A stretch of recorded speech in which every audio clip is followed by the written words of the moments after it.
Hello, and welcome to the Argyle CIO Leadership Forum. My name is Nick with Argyle, and it's great to have everyone joining us today. A couple of notes before I turn things over to our esteemed speaker. First, a quick reminder to stop by our sponsors' virtual booths at any time during today's event and for the following week. Our partners are committed to providing you with valuable content and a great overall experience. At any time during today's event, you can visit their virtual booths from the main agenda page, which include complimentary materials, information, and meet and greet opportunities. To ask questions throughout the session, simply type into the Q&A chat, and we will address your questions at the end of the session. Now, without further delay, I would like to introduce our speaker, Alexander Lazarevich, consulting at Sigmoid Analytics, and former Vice President Analytics HelloFresh, Stanley Black & Decker. We are excited to have Alex with us for a keynote presentation titled Next Generation AI 2023, Innovative Game Changer. Welcome, Alex. Over to you. Thank you, Nicholas. I'm excited to be here and to talk about my favorite topic, AI and generative AI. As you know, we live in a really busy world, really interesting world. And even before ChatGPT and many generative AI tools, AI was one of the most commonly used words today on Wall Street, corporate America, even on the news.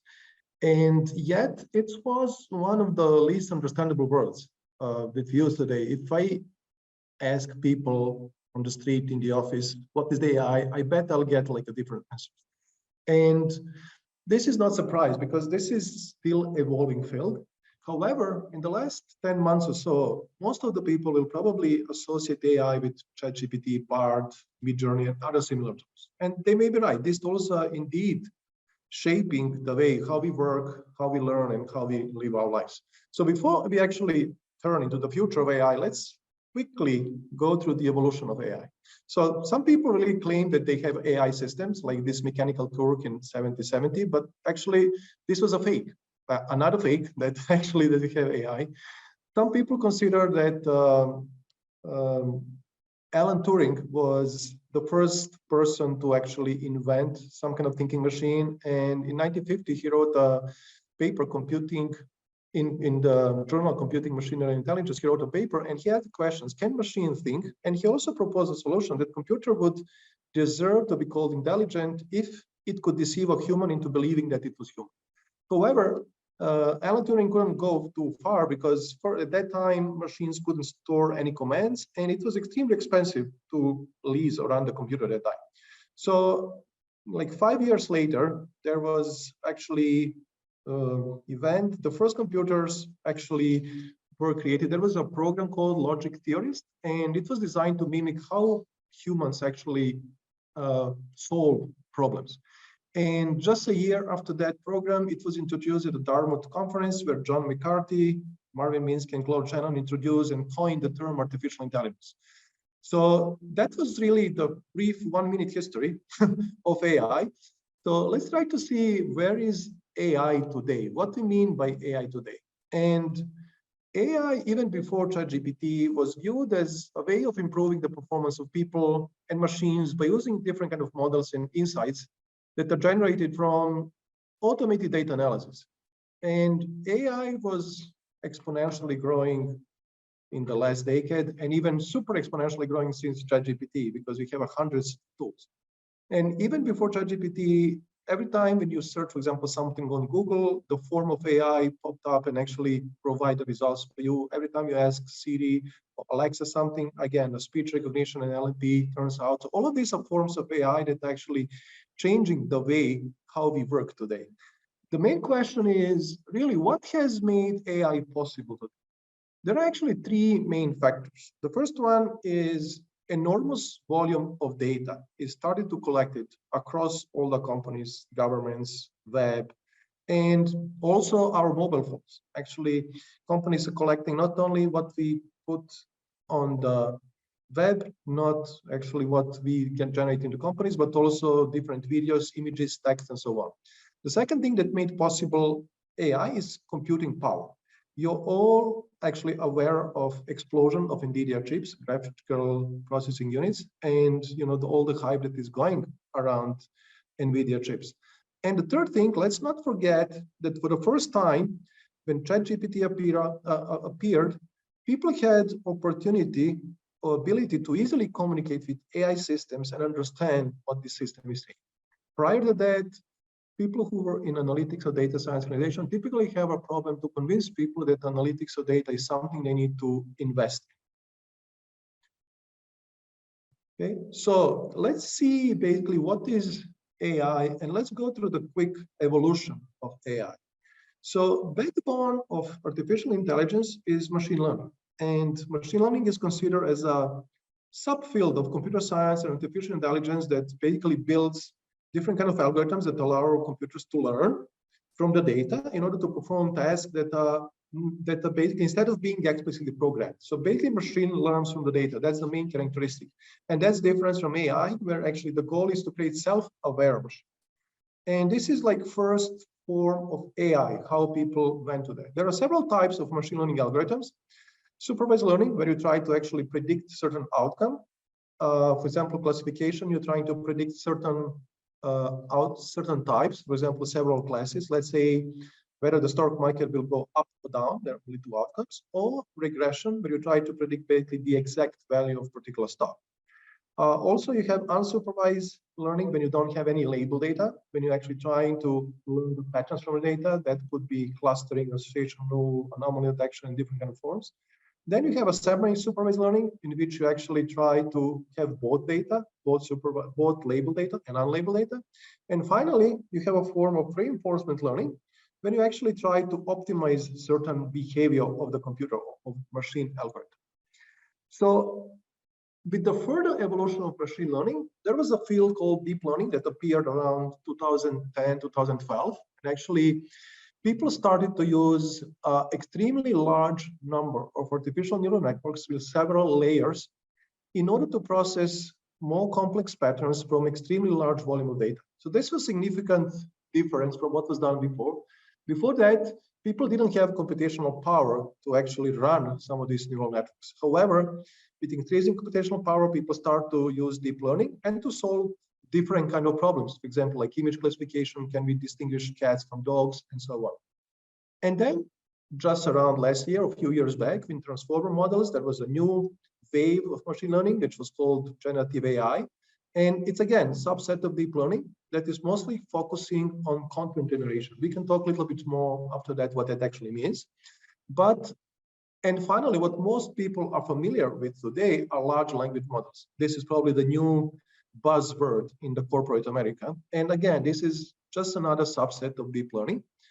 And when we look the general forms of algorithms, we can actually distinguish between two types of the machine learning algorithms in general, discriminative and generative. In discriminative, as I mentioned earlier, they are trying to actually classify or predict certain behavior. And they are typically trained on label data, and they learn the relationship between the feature and the outcome you want to predict. In generative machine learning model, you basically, a model tries to generate new data that is similar to data that it was trained on. And it tries to understand this distribution and predict, for example, for the large language model, next word in the sequence, or generate new image. So here in the example, in the discriminative technique, we actually have a task to distinguish between a dog and cat. And this is typically a task for the deep learning. When you have extreme large number of images and the model was trained on those that are labeled cat or dog. However, in generative, the models, you have actually ability to learn from all this data and generate completely new image of the dog. That's the main difference between these two kind of most popular approaches. So as I mentioned earlier, these are descriptive models, so predictive, which we actually try to predict something on a label, and you try to predict whether something is dog or cat, up and down. However, in generative AI models, you're actually trying to learn these patterns in unstructured content, whether this is text, image, video, anything similar, and you generate new content. This is the main distinction between these two models. So in generative AI, the models, you have foundation model, which is typically built on extremely large volume of data with extremely complex and large neural networks. And this is typically done from the training data, label data, and unlabeled data, mix of all this. And these models can generate new content, whether this is text, whether this is code, whether this is image or video. So this is really what generative AI is in the backslash. So basically, this is example for the deep learning. We have to understand basically when the image is provided to the model, we have to classify whether this is cat or dog, and then the deep learning model will actually give you prediction, give you the outcome, give you the prediction is cat. However, for the generative AI, you really have the ability to understand the images and the text. So basically, simply what we can provide to the algorithm is a bunch of books, a bunch of the documents where you have the text, the label for a particular image, and the learning algorithm will actually learn from these text and images and be able to generate new image. So for example, as you probably know, we can say, okay, give me the image of Seth sitting on a gray couch. And the generative AI will be able to generate some image like that because it learned from all the images of cats, couches before. So generative AI, considering all of this that we said, is really a type of artificial intelligence that creates new content based on what it can learn from existing information. The process of learning from existing content is called training, and it typically results in the creation of some machine learning model or statistical model. With given a prompt, generative AI uses this machine learning model to predict what is expected response. For example, when you generate the text, it typically tries to predict what the next word in this sentence would be. And that's how typically ChatGPT, BART, and other algorithms work. So here we have a typical generative AI landscape. As you can see, the generative AI could be applied across various applications. The most popular one is around text. Then you can use these kind of tools for marketing, for content generation. You can use for sales in order to provide personalized email campaigns. You can use for customer support. The most popular application is probably around customer chatbots or assistant to basically help a customer representative. You can do for any general writing, for education, for essays, as many students learn to do. You can do actually for note taking, summarizing these notes as well, which are actually several tools in this space as well. Many IT organizations, many people learn that you can efficiently use ChatGPT and other tools for code generation, documentation, and all kind of code manipulation, verification, documentation, stuff like that. And also there are new kind of forms of these generative AI tools around the image, and you can generate image from the text. Also, you can do around video, you can generate the video from the text or from the image. And you can also use some of these tools to generate the voice or speech. There are some other less popular applications on the gaming, robotic process automation, music, evolving field, biology and chemistry, CPG, healthcare, and so on and so on. These are some of the usual suspects for generative AI tools. You are probably aware that there are hundreds and hundreds, maybe even thousands of these generative AI tools appearing almost on a daily basis that helps different aspects of our work, education, our life. So basically, most of the categories, as I mentioned earlier, are around text, images, videos, audios, 3D, and coding. Just to mention some interesting fact around the text, I think right now we had a pretty big race between ChatGPT and the tools. ChatGPT remained the leader, in my opinion. I don't see anything close to performance of ChatGPT. However, Google is actually claiming to work on Gemini, the new multimodal tool that will include not only text, but the images as well. And however, actually, OpenAI actually is providing response. Actually, OpenAI just announced that they will actually integrate the new DALL-E 3, their image generation tool, into the ChatGPT 4. And this race is actually going on. It's really interesting how this will evolve because you have few giants actually focus on these tools and incorporating some of these capabilities into their application. For example, Microsoft is incorporating this into Office. Google is incorporating that into their Google documents as well. So when we actually start implementing certain generative AI techniques, we really need to understand what it really takes to actually do something like that. There are certain considerations that we need to take in mind. And some of these are actually what is the cost, both implementation cost, architecture cost, infrastructure cost that we need to take in mind. Also, what is time and effort from employee perspective?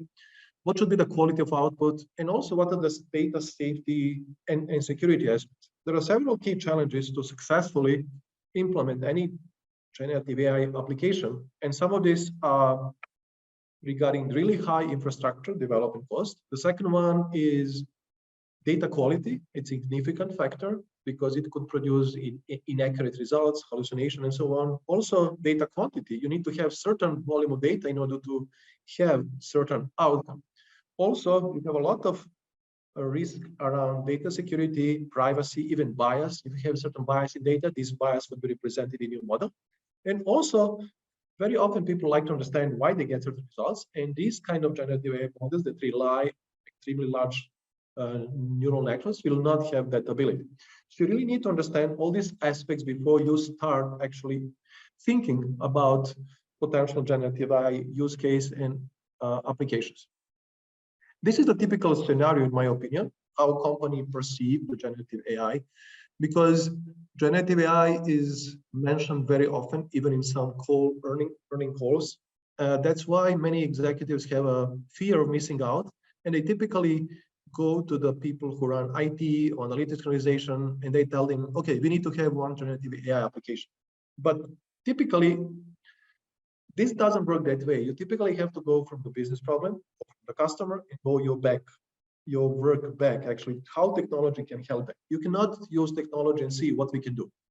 And that's why many executives really forget before applying generative AI, they forget they don't have a good data infrastructure, they don't have good data quality, they don't have good data-driven culture for people to understand this, and also they actually have a lack of understanding all of these things.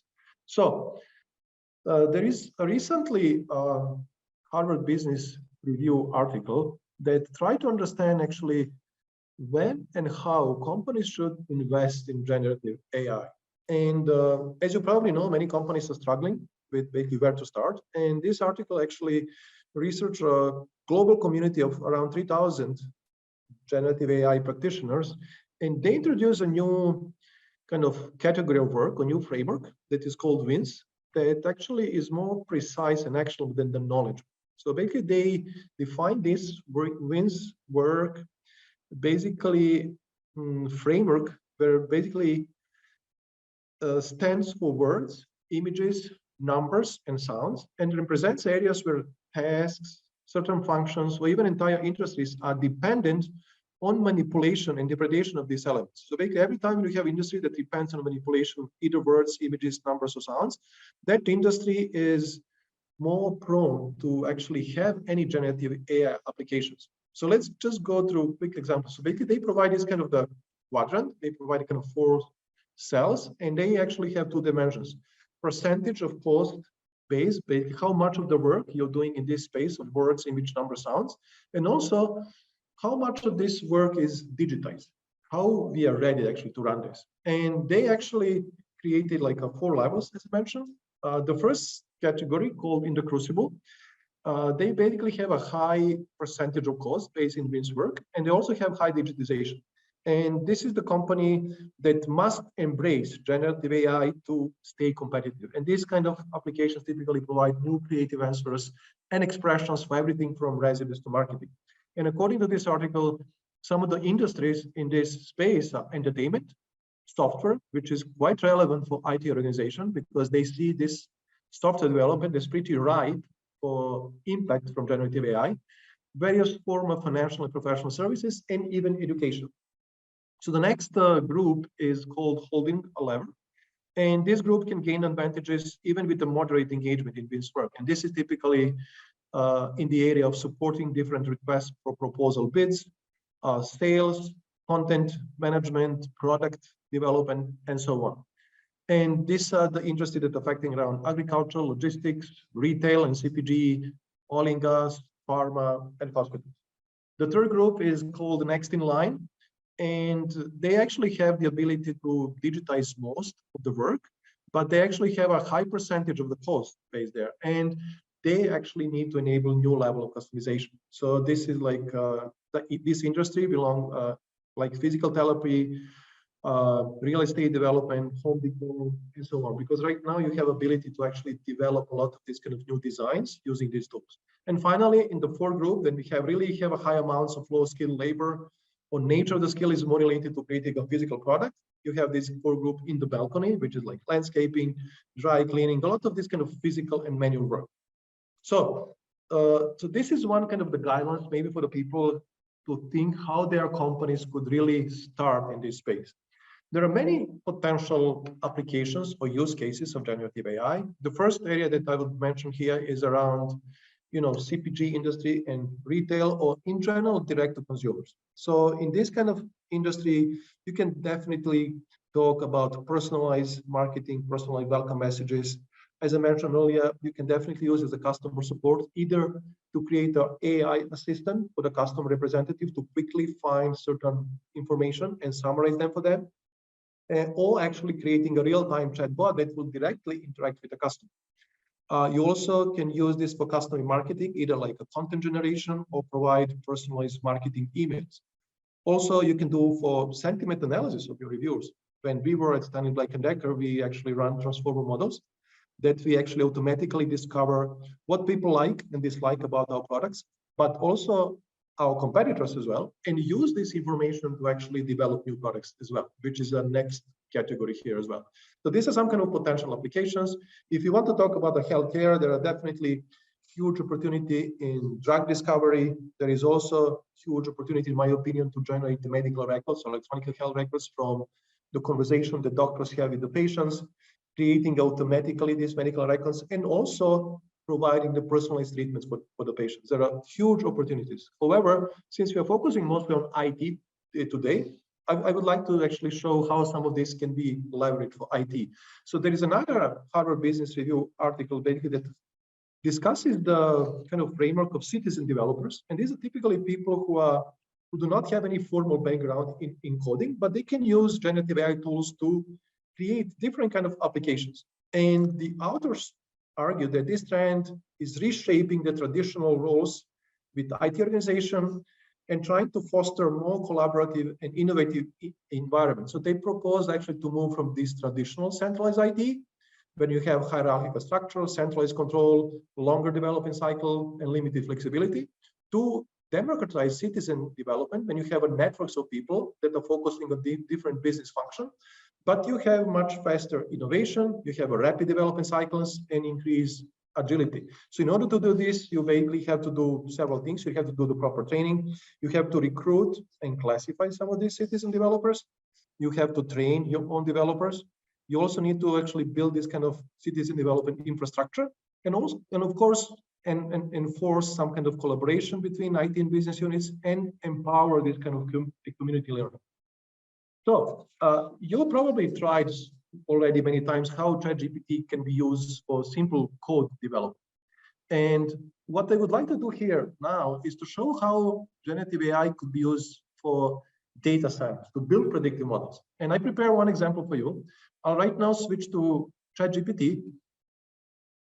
Okay, it's here. So I'm using the version ChatGPT 4 with several plugins available, but I'll simply copy and paste this text here and basically ask ChatGPT to analyze this data for me. Okay, the ChatGPT will provide me answer that. Okay, I'll just want to copy this first before I continue further. Okay, oh my God.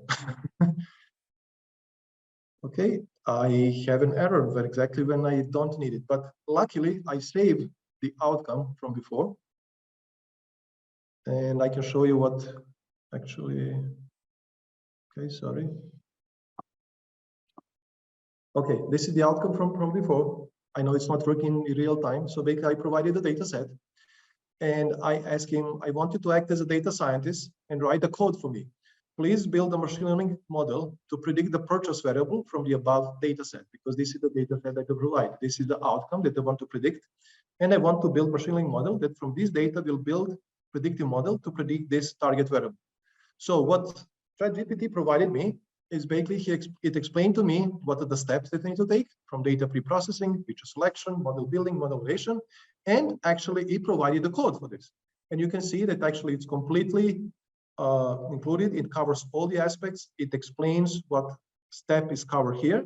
And this is actually showing that with a little bit of skills in data science, data mining, you're actually able to generate pretty simple machine learning models. You don't need any extensive knowledge in this space. You don't need actually to know how these algorithms work. You can just actually ask ChatGPT to generate this for you.